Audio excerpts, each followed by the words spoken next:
Galayang was actually inspired by my younger self. I didn't have I didn't know about any of our history or anything about our culture besides food. I didn't grow up with a lot of Filipinos, so actually was also inspired around the same time because of the hate crimes. And I realized, I'm like, they don't know who we are, right? So they're picking on our elders, they're not picking on us, the young ones that can actually fight back. And it really hurt my heart. So I was trying to figure out, like, how can I contribute? And so I did research on who we were. I stumbled upon Remedios, Commander Lee YY, who was she combated in battle as a beauty queen. And I felt seen with her because that's how I am. Like, I love fashion and stuff. So it was awesome to see that, she fought and stood for something and believed in something. So I wanted to write a book that, I also dealt with identity crisis. So I wanted to make sure our younger girls knew about these women and were inspired by them. So at the end of the book, I gave each woman an adjective so that they could be inspired by the women, and then at the end they get to write themselves into history. Aww. So they give themselves an affirmation. I really want it to be something that inspires the younger girls and boys, whoever reads it, to be seen and be left with a positive, affirmation.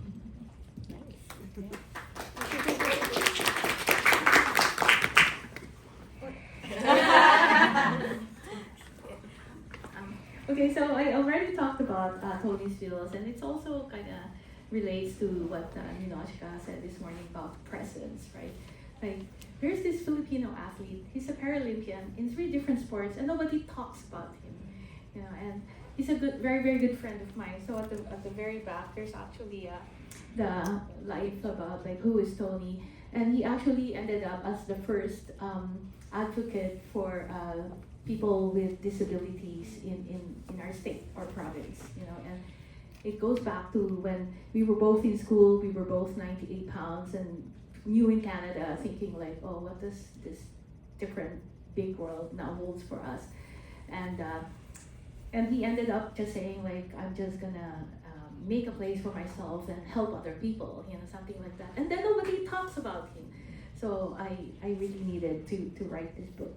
And then my other books are, I have other books, but one is sold out and one is just coming next year. These 2, I brought this because these were both illustrated by my sister. She's downstairs. And so both of us, she went to the States alone, I went to Canada alone, and we thought there's something that we wanted to do together is write and illustrate children's books.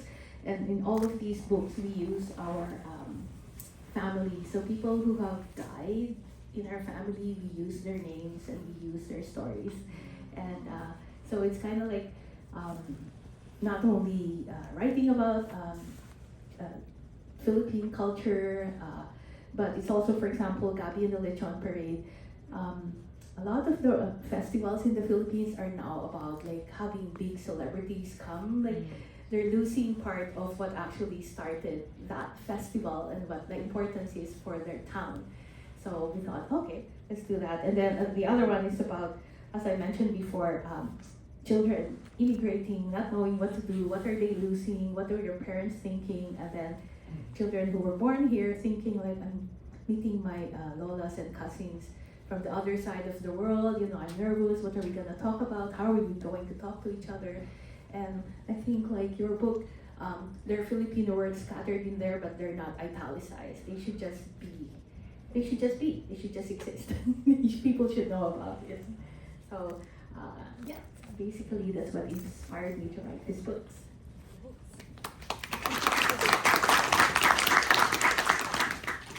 So I wrote Ube. My first book, I wrote Buko. I was actually sitting, it was during the pandemic, I was sitting at home and just watching TV, I had my laptop up, and I'm like, I think I could write a book.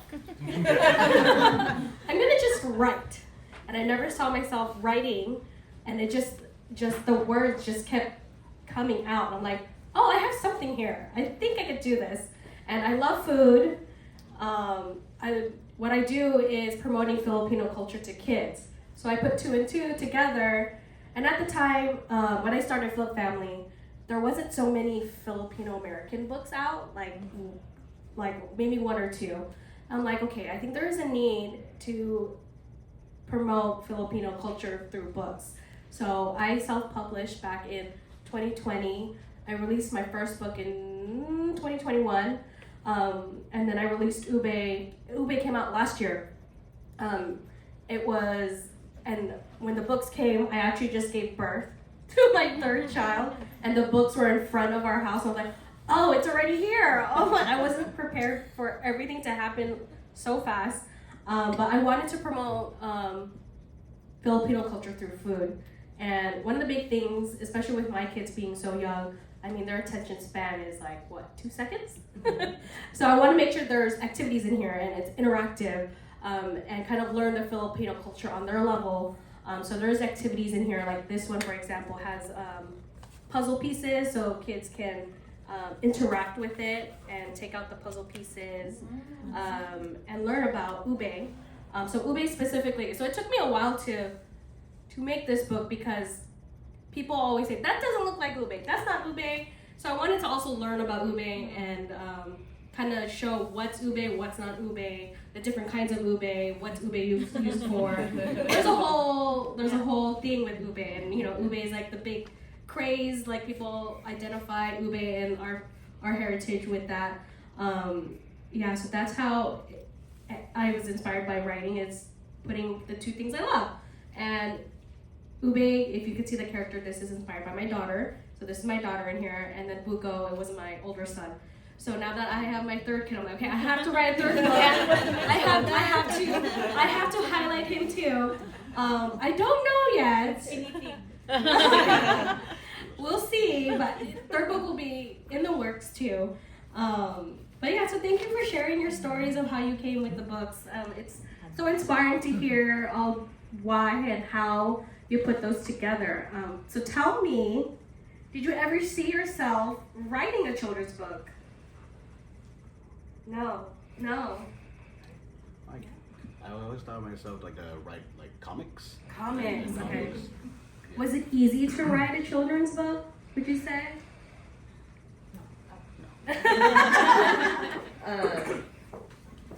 So no, I never saw myself writing a children's book, but so I have a book that I wrote and illustrated before Dirty Kitchen, but I didn't think it would take me down this road.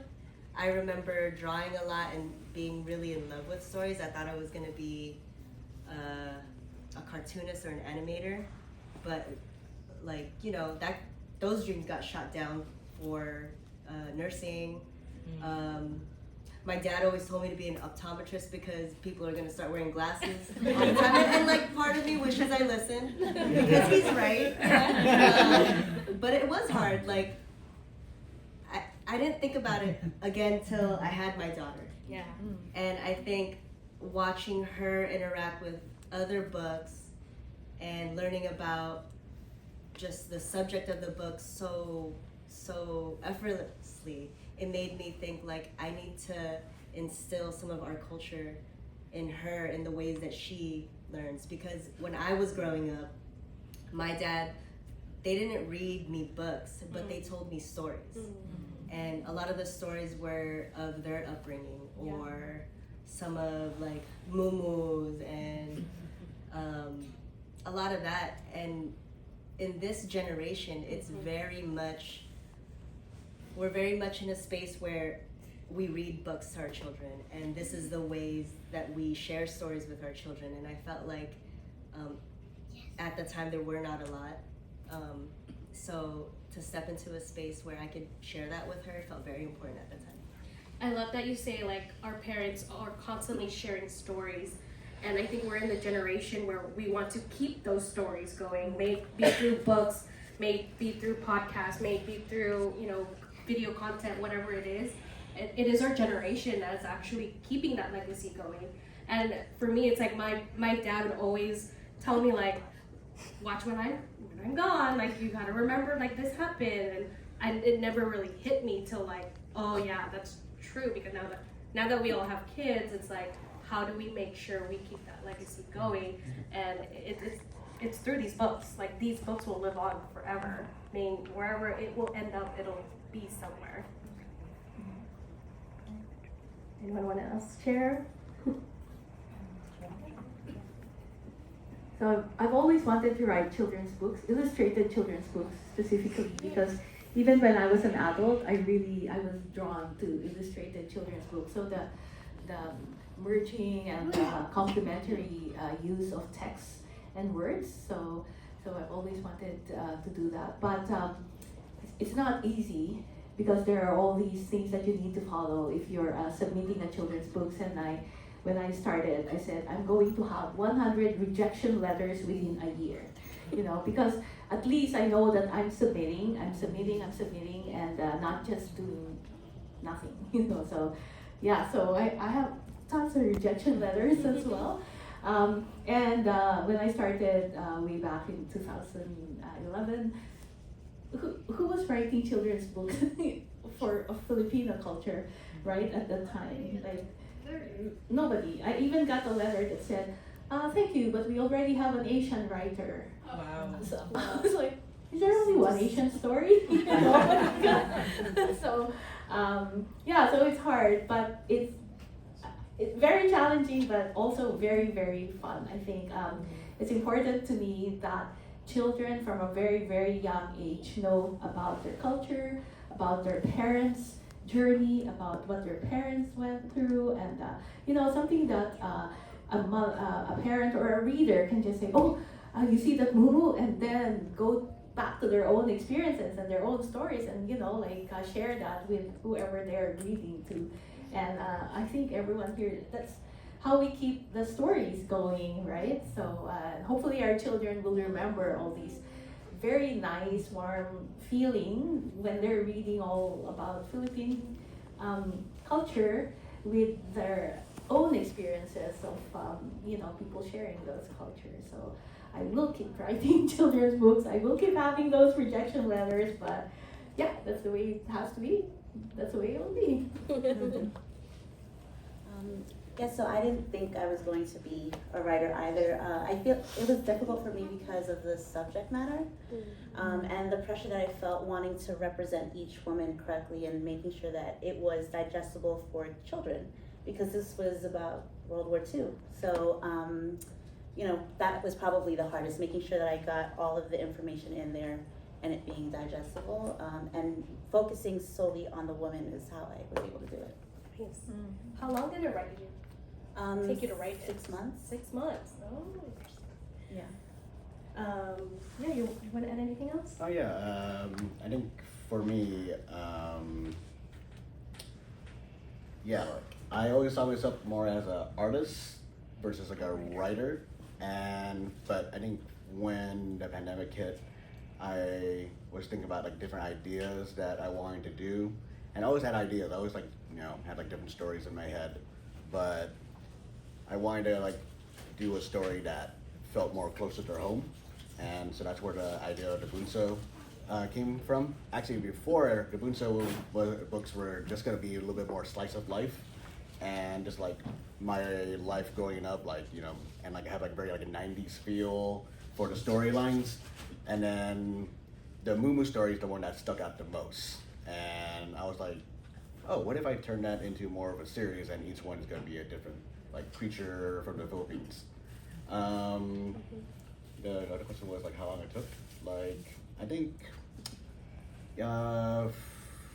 took me about the first draft, because there was a few drafts, but the first time I made it was for actually a New York competition for children's books, and it didn't make it, but that one took me about 2 months to make the whole book.